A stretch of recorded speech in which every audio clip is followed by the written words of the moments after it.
So I'm here at Pretty Ricky's new crib. Just want to show y'all real quick. So this right here is the kitchen. What's this, granite countertops? Yeah. Granite countertops. What kind of wood? Bamboo wood? Yeah. This microwave right here. Black appliances. Stainless steel appliances. This refrigerator right here. Then you got the cupboard. And what is this, the island?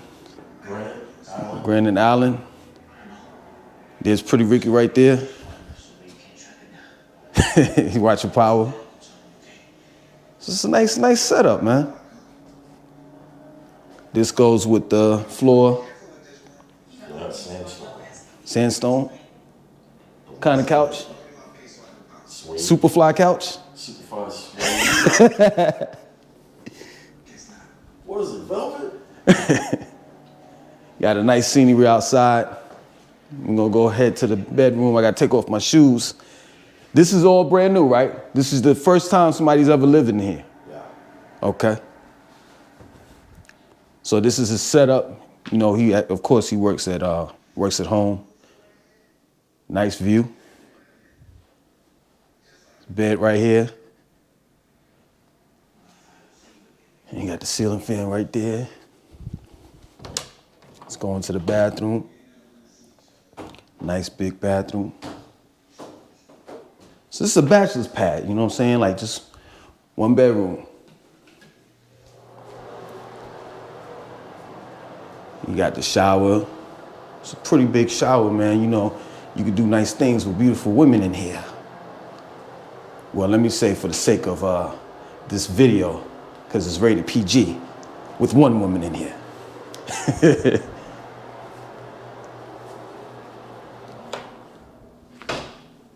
So yeah, man, this is pretty nice, man. Washer and dryer.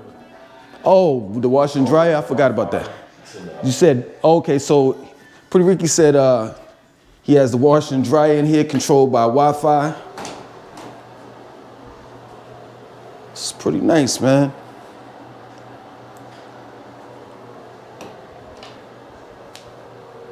He should have gave you a tour, because I don't know all of the pecs. So what other amenities? You got the clubhouse and pool. Clubhouse, pool, pretty state-of-the-art gym. All the good stuff. All right. It's not a pretty small place.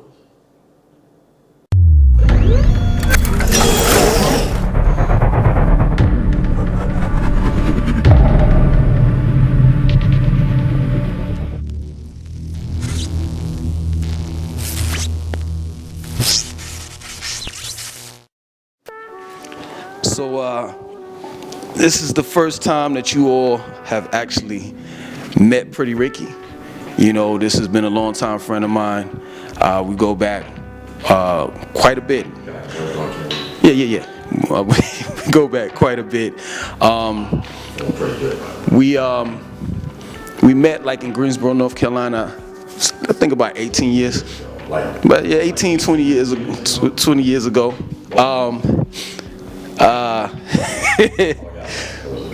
No, you can, but just, yeah. So to make the long story short, it's been a journey with me and him. I met him in Greensboro, North Carolina. He moved to Florida, but he'll tell you everything. He moved to Florida. Make the long story short, he moved to Florida. I didn't have no place to go. I was dealing with a dude that we were selling bootleg movies, and he wanted to sell crack. So I had to go. And then I moved down with Pretty Ricky, and everything was cool, in Orlando, but I couldn't just stomach the whole thing of living with another man, he didn't kick me out of nothing. He was like, yeah, don't do that. Yeah, but I had to be a man, but I thanked him for it, and then make the long story short, he got into a situation, and he had to come stay with me in Raleigh, and then after that, He moved back to Orlando and then moved back to New York and then to Connecticut. I'm gonna let him take the floor, let him say what he has to say. But I just want to say this, like, then we reconnected here in Charlotte.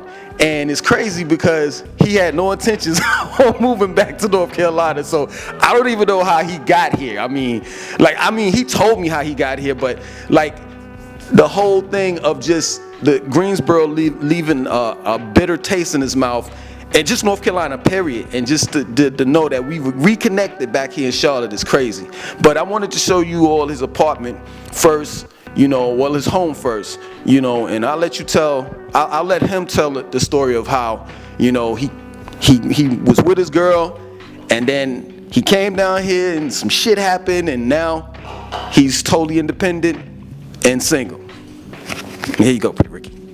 So you're gonna ask questions like Vlad TV over there on the cut over there, and I'm gonna answer. You clip on your thing so you won't have to hold it. That's a good plan. Well, I just look like a beeper, man. I got a beeper on my neck. The hell? Is hell a curse or? No. All right. Hit me with questions, man. So let me see. Well, no, basically just tell them how you. Can I tell them how I can't see nothing right now? Pretty Ricky, one day you're gonna be a star, man. So you're gonna have to get used to these lights. I doubt that. So, long story short, as far as how we reconnected, as you know, I was in Connecticut in a very, very long-term, very committed relationship. We worked for the original plan was to move to some place where it was hot, 24/7, 365. So it was Cali or Miami. The problem was we couldn't find, I didn't have the same challenge because my company was willing to let me work remote so I could keep my same income. She couldn't work remote. She didn't work remote. She was in social services, so she needed to find something in either Cali or Miami that paid the equivalent to what she made in Connecticut, because our bill output would significantly go up. You cannot take a pay cut, right? So I'm making the same amount. She can't take a $10,000, $20,000 pay cut. Then that would make life miserable because then all of our money would go to paying bills, which would make us miserable, right? No more going out, no more vacations, no more new cars, no more anything, because it would be my bill output would have to increase a little bit more because she took a pay cut. Like, it didn't make sense. So we worked, and it was never working out. I can still drink, right? Yeah. Okay. Drink is very important to me. So, there was a point where I was like, hey, listen, the Miami Cali thing ain't working out. Like, let's come up with a different solution. We both want to leave Connecticut. Like, that was absolutely something we both wanted to do.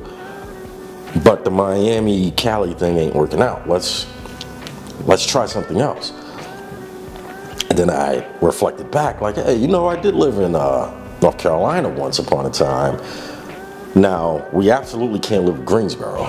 Like, I'd rather die than live in Greensboro. Like, I'd rather someone come and shoot me in the face rather than live in Greensboro. So that's not an option. However, Charlotte is, what I hear, is pretty dope. Let's go see it. So we flew down and we landed in Charlotte, had a rental car, all that good stuff. And it was incredible. They had incredible skyline. And I had been in Charlotte back in the day. Like, my godmother lives here. Yeah, so I had been in Charlotte back in the 90s. And it was cool, but it was nothing like, let's go live in Charlotte. Holy smokes. You see what I did? Like, it grew like crazy. So we're driving around. We have no idea where we're going. We're not even GPSing anything. We're just driving around, and I'm noticing something that everywhere you go, they build the infrastructure first. In places where there's nothing, like there's nothing. Like what's the name of this place? Salisbury. So in between like Salisbury and Charlotte, there's like nothing. Like Salisbury's like, I believe it's like right under Greensboro. Yeah. In between those places is nothing. It's highway. But they're building all this infrastructure because they know, all right, Charlotte is continuing to grow. I believe it's 13th or 15th on the fastest growing city list. I believe Metro Charlotte is 1 million something people. More people are going to come. Like any other major city, they kind of branch out to, other areas. They don't want to physically live in Charlotte. They want to work and make their money in Charlotte, but they want to live in their subdivision and have their cookouts in their backyards somewhere else, away from Charlotte stuff.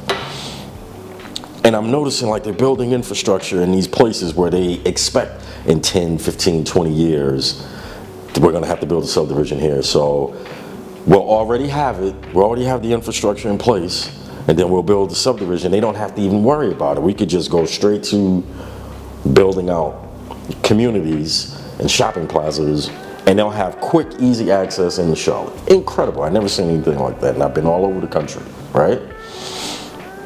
So I'm like, hey, this is insane. Like, we could get in on this early, And she agreed, and that was it. It took about 2 years because she couldn't still find employment here that would pay equivalent to what she made in Connecticut, which I was still able to transfer. But then eventually, an opportunity she left her job in Connecticut for another company, a startup. And that startup, about 6 months into it, said, hey, we're opening an office in Charlotte. Lo and behold, we've been working on Charlotte for 2 years. So, I went back to my company like, hey, listen, this is happening. Can I work from home? Can I work remote? Stay with the company, still manage my region, but I'll do it from home. And they're like, yeah, we love you. Absolutely. And she took the position, and that's it. That's how we got to Charlotte. More drinking, more questions. Okay. I gotta take this off. The beeper, right? Yeah, so now we're gonna get into part 2. And basically, you don't have to go in depthness about the situation that occurred between you and at that time your better half, I assume? At that time. Okay, so the person that you were with, something happened, and then we'll go from that and then to how you got here, where you're at right now. And before I give this to you, I just want to let the audience know that the way things happened and the way that Pretty Ricky handled the situation was totally professional. If a man ever gets into a situation like Pretty Ricky did, it should be the same. They should be able to handle the situation the same way Pretty Ricky handled it. Now, taking heed, I do understand that a lot of things happen all at one time, so bear in mind that you want when whatever relationship that you're in, you want to maintain your financial status. You always want to make sure, no matter what. Let's just say you're living with a female and the car's in her name, the house is in her name, everything is hers. But you still have a job. You still have that secured. You definitely want to have your finances situated. So I'll give the mic back to him, and he'll address what I was just talking about. Yeah, bro. You're gonna have to repeat the question again. I kind of heard you, but I was also drinking. So basically, I want you to tell the audience, without going into depthness, what happened to you and your girlfriend at that time. How I ended up here on my bachelor pad. So once you got here, from that point on. I'll take another drink before I tell that. So what happened was, so we get here, and then COVID happens. So we had all these plans. We're going to go to Carowinds, and we're going to go to Asheville, and we're going to do all these cool, awesome, fantastic. So none of this stuff ends up happening because of COVID. So, it's whatever. We had this really nice place in Ballantyne. Just nice. We're still getting exercise, we're walking the dog. Life is weird and different, but we both worked from home at that point, so nothing had actually changed for us. We were already working from home. And so then lockdowns happen, everybody's got to work from home, which again, nothing changed for us. We were already doing that. I don't know what happened. If I'm being honest, I don't know. I thought it was all good.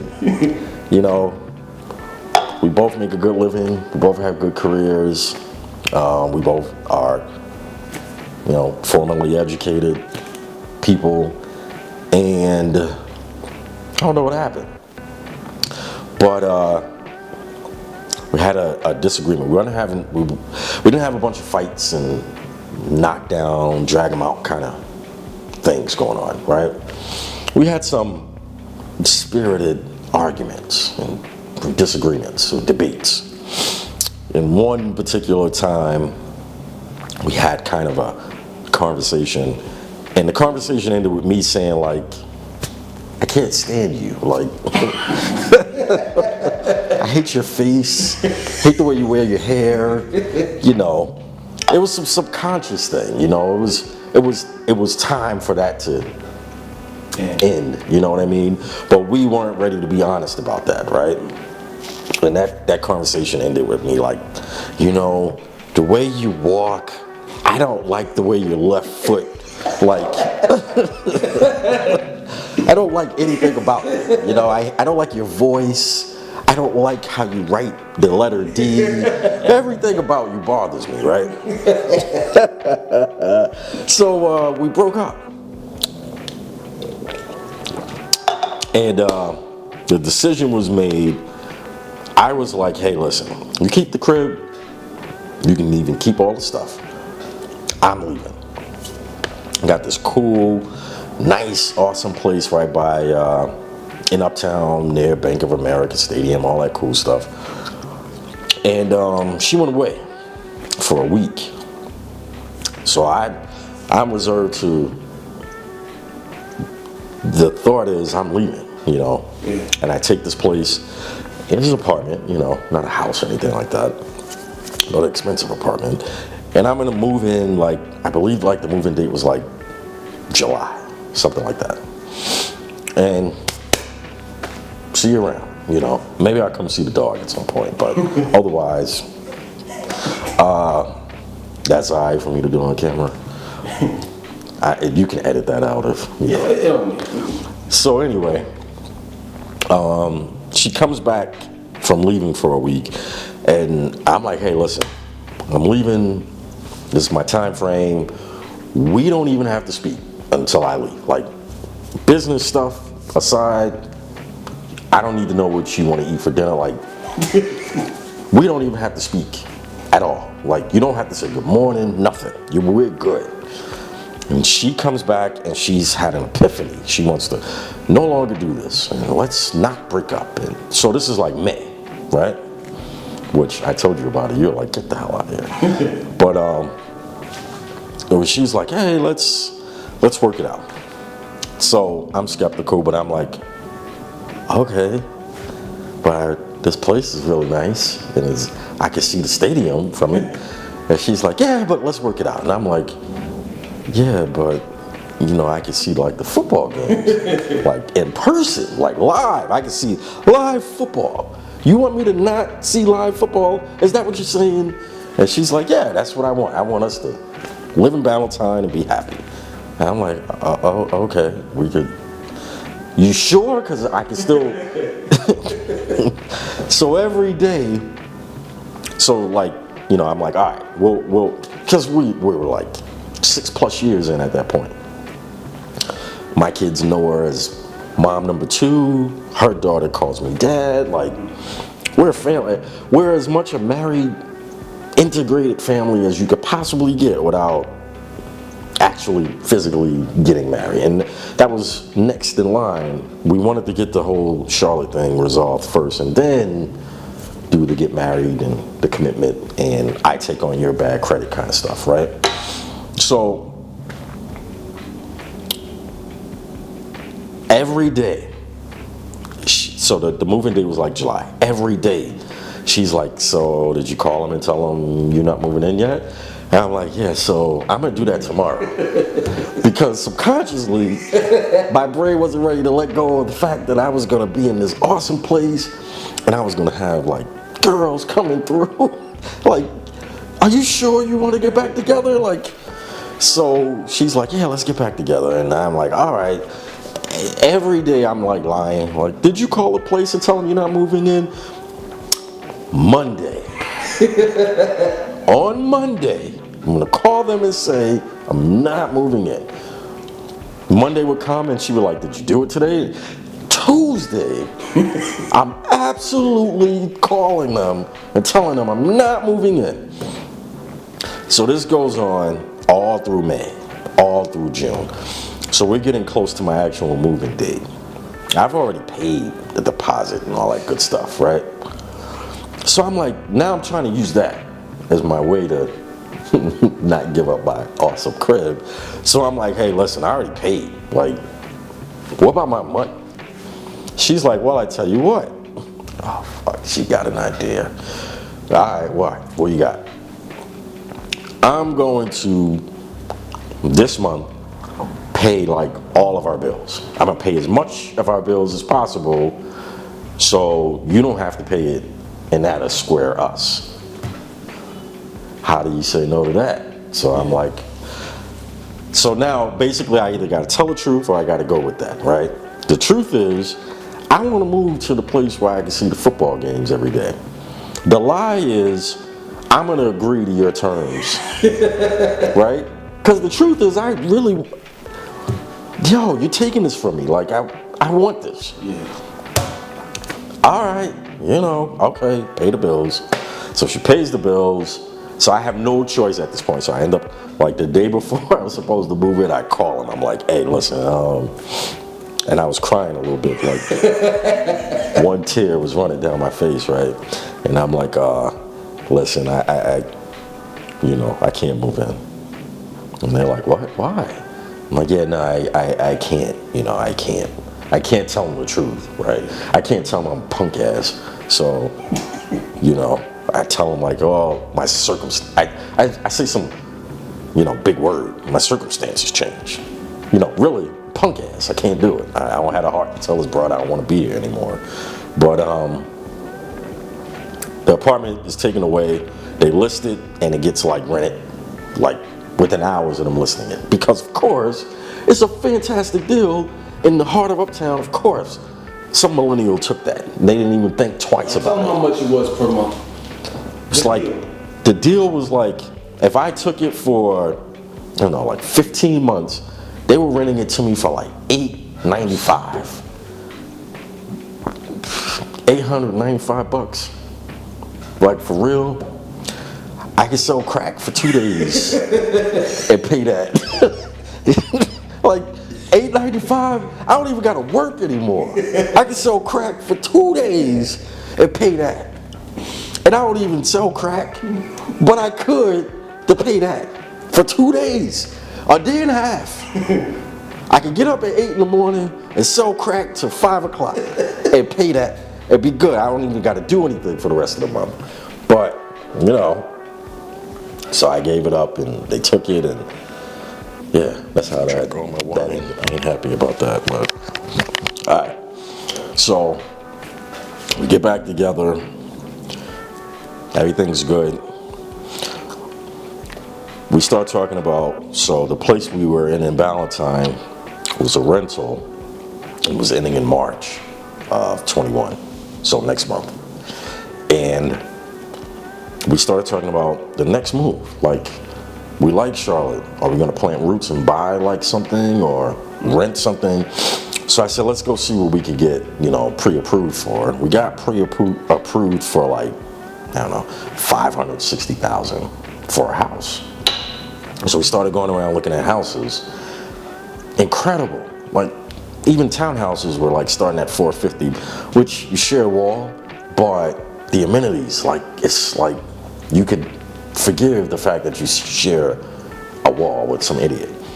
So we started looking at houses, and subconsciously I'm like, $500,000, like, that's a commitment for 30 years. Like, we got to be like on the same page.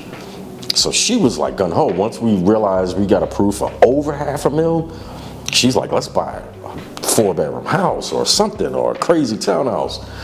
And I'm like, $500,000, 30 years, and you gonna be here every day for those 30? I don't know if I like that. So we started having some conflict because she's gung ho, let's buy this $500,000 house, and I'm like, yeah, I don't know about that, That caused an issue. She felt like I wasn't committed. But I can't be committed because we just broke up 2 months ago over nothing, right? So I don't have the same level of trust I had for you prior to that, right? We have an issue now. We got a trust issue now. And for me to go ahead and get involved with over $500,000 with you makes me concerned. So I resisted, needless to say. And we went to Mississippi. It was a good time. Went out to an outdoor shooting range. I was plugging away at 200 yards, having a good time. We come back. I know Mississippi is not a good time, but when you're shooting guns, it can be a good time. Other than that, Mississippi completely sucks. I don't care if anybody dislikes the fact that I said Mississippi sucks. If you live in Mississippi, you should move. So we come back to Charlotte, and we have like this beef. We had a beef on the way back. We drove down. And when we get back here, we had like another beef. And in the process of having that beef, like last time, I'm like, I don't like nothing about you. I don't like that you eat ham on your sandwich, I don't like that you like mayonnaise instead of mustard. Like, I don't like the way you drive like this. I drive like that. Like, I don't like nothing to do with anything. I don't like your phone number. I don't like the sequence of numbers in your phone number. Like, they should be different, right? I don't like your phone number. And we were at Jimmy John's, funny enough, speaking of not liking mayonnaise and mustard. Wow. And she said something. I started beating up my own car, like, get the F out of my car, I can't stand you. I don't like how you click your seatbelt once I start moving the car. You should click your seatbelt before I start driving. I just was done, right? I couldn't stand her anymore. I couldn't stand her face, couldn't stand her name. I couldn't stand nothing about her. Apparently she couldn't stand me either, right? Like, she relayed that to me, like, well, I can't stand you. I don't like the way your hair curls this way, it should curl that. So we both can't stand each other. We break up. And, I start looking for a place. I can't find a place right away. I also know moving into something, I was so angry and upset and annoyed that I had made the decision, I'm leaving, and I'm not even taking. So we moved to Charlotte. Before we moved to Charlotte, we sold everything we had in Connecticut so that we can make our move less, right? And then when we got to Charlotte, the first month and a half we spent shopping.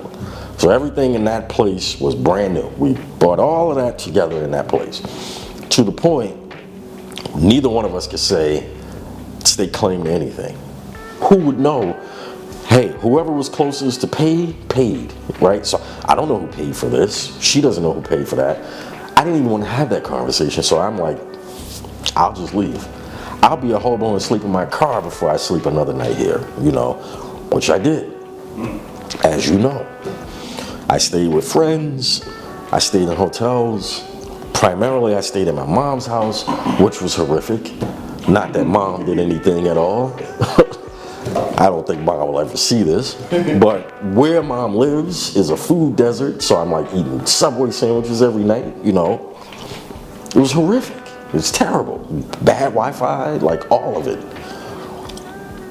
But I knew there was a bigger plan, right? And I started looking for places, and I happened to find this place, and the Bat Cave, and it wasn't ready. It wasn't going to be ready until the original time frame was February, so we broke up in like October. So that's like a 4-month wait, you know what I mean? But it was like a good deal. I would be the first person to ever live in it. So I'm like, I'll take it. You know, I just have to maybe drink a lot until February. Because apparently, you know, I have no other options. I actually took the place across the street, believe it or not. And based on your video you did about Charlotte, one of your various videos about Charlotte. And I was actually scheduled to move in across the street. And I'm like, let me look at this place while it's being built. And they made me a deal I couldn't refuse. They said, hey, my original moving date was February 11th. They said, hey, we could get you in January 31st. Granted, it's 11 days, but it slowed down my decline into alcoholism.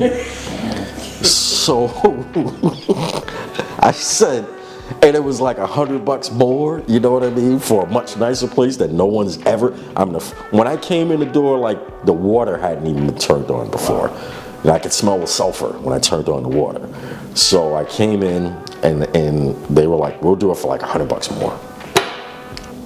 I'll take it. End of story. No. Tell them about the door with the key fob. Yeah. So it's cool. With your phone and all. So it's high tech as hell, right? The entire complex is accessed by an app. So I could be on a business trip in DC, and you could say, yo, I'm gonna go to your crib because I don't like my family today. And I could say, yeah, I'm gonna buzz you in. And I could hit an app, you know, something on my phone and let you into the breezeway, and then also let you into the front door. So it's crazy high tech. You've seen the clubhouse. Yeah. It's got state-of-the-art everything. The house is nice, you know, I mean, it's small, but it's just me. So it works perfectly fine. And everything's real. It's real granite, real bamboo, real hardwood, wide plank hardwoods.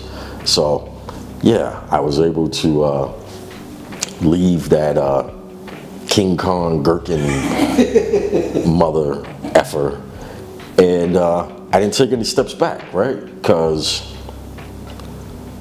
in the process of that relationship, I decided, man, you gotta do college stuff, and you gotta get yourself certified, and you gotta insulate yourself from relationships going bad, right?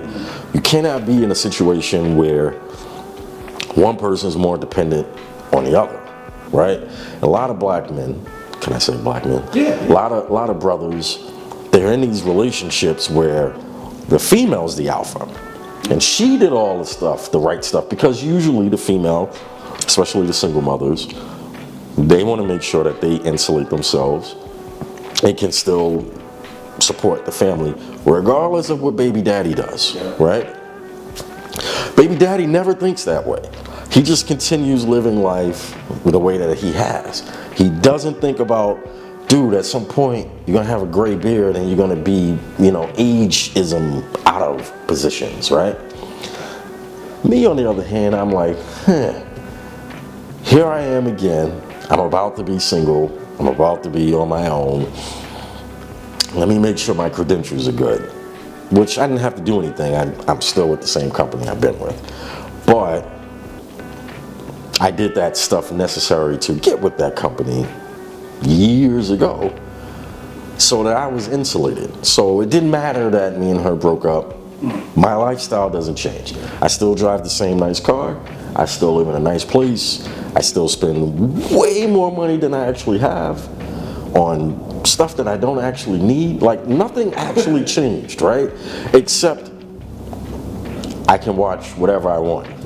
you know, and I go to bed at night sometimes by myself.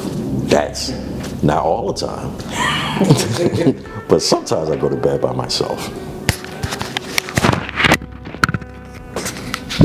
Yeah, we're gonna wrap this up, man. Thanks, Pretty Ricky, for sitting down with us, you know, and telling your story of, you know, you coming from Connecticut and coming down here and going through some things. But like he said, you definitely want to be, you know, financially secure, you know, with any relationship. I can tell you my past experiences that women always have and always will have a nest egg that you don't know about. A separate bank account that you don't even know about. So just in case something happens, they're gonna be good. So I'm not telling men to go out there and break up with your wife or your girlfriend. That's not what we're saying here. What we're saying is that you want to just make sure that you're doing you. You can still be in love with your wife. You can still be in love with your girlfriend, but just make sure that you're straight, you know, with any relationship or with any move. You know, it just so happened that Pretty Ricky, you know, pretty much looked out for himself, and now he's here. But the story doesn't always end up like this, you know. There's several times that I've been in a situation where I had to go back to mom's house and stay for a couple years, you know. So we'll wrap this up. We're gonna see who's gonna win the Super Bowl. Other than that, man, Pretty Ricky, I thank you for sitting down with us, and we're gonna do this again. Yeah, man. All right.